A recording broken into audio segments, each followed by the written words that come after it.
முள்ளிவாய்க்கால் ஆயிரம் ஆயிரம் அவலங்களைச் சுமந்து இன்னும் மாற்ற முடியாத சோகங்களைச் சுமந்தவர்களாய் அல்லல் படும் ஓரினம் நெருப்பு ஆற்றைக் கடந்த பூமி. யாருமற்ற அனாதைகளாய் இந்த உலகமே கைவிட்ட ஓர் இனத்தின் அழுகையின் ஓசை இன்று வரை கேட்கும் இரத்த பூமி. குண்டு மலைக்குள்ளே எம்மினம் கொலை கொண்ட கொலைக்களம். ஆற்ற முடியாத துயரமும் ஆறுதலுக்கு யாருமற்ற கோலமும் நாதியற்று கிடந்த நாட்களும் இந்த நூற்றாண்டில் நாங்கள் மறக்க முடியாத தருணங்கள். பேரின்று போனது எங்கள் புண்ணிய பூமியை. யாரிடம் சொல்லியள, யாரிடம் நீதி பெற?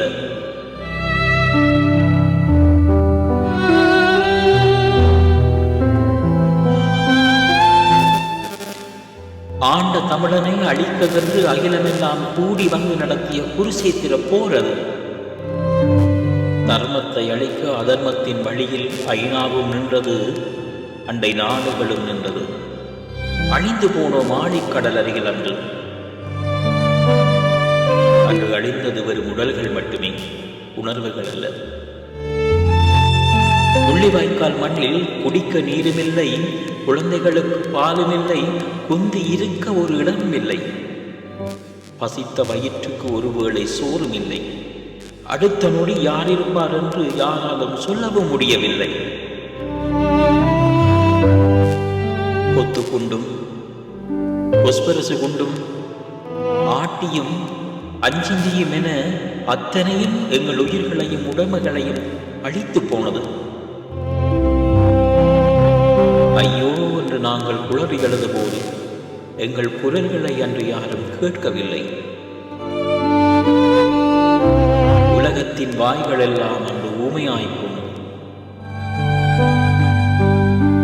வயிற்று பசி ஒரு பக்கம், உயிர் பயம் மறுபக்கம் என்று வாழ்வுக்கும் சாவுக்கும் நடுவில் தவித்த காலத்தை இன்றும் எண்ணுகையில் எங்கள் கண்களிலே இரத்தம் அருவியாய் பாயும்.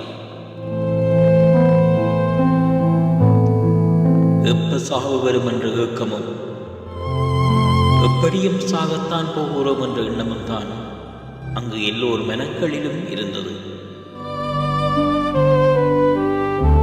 எங்கள் காடு போய்விட்டது, எங்கள் கடலும் போய்விட்டது, எங்கள் நிலமும் போய்விட்டது. நீந்தி கடக்க நந்திக்கடலை தவிர எங்களிடம் எதுவும் இருக்கவில்லை. இருந்தும்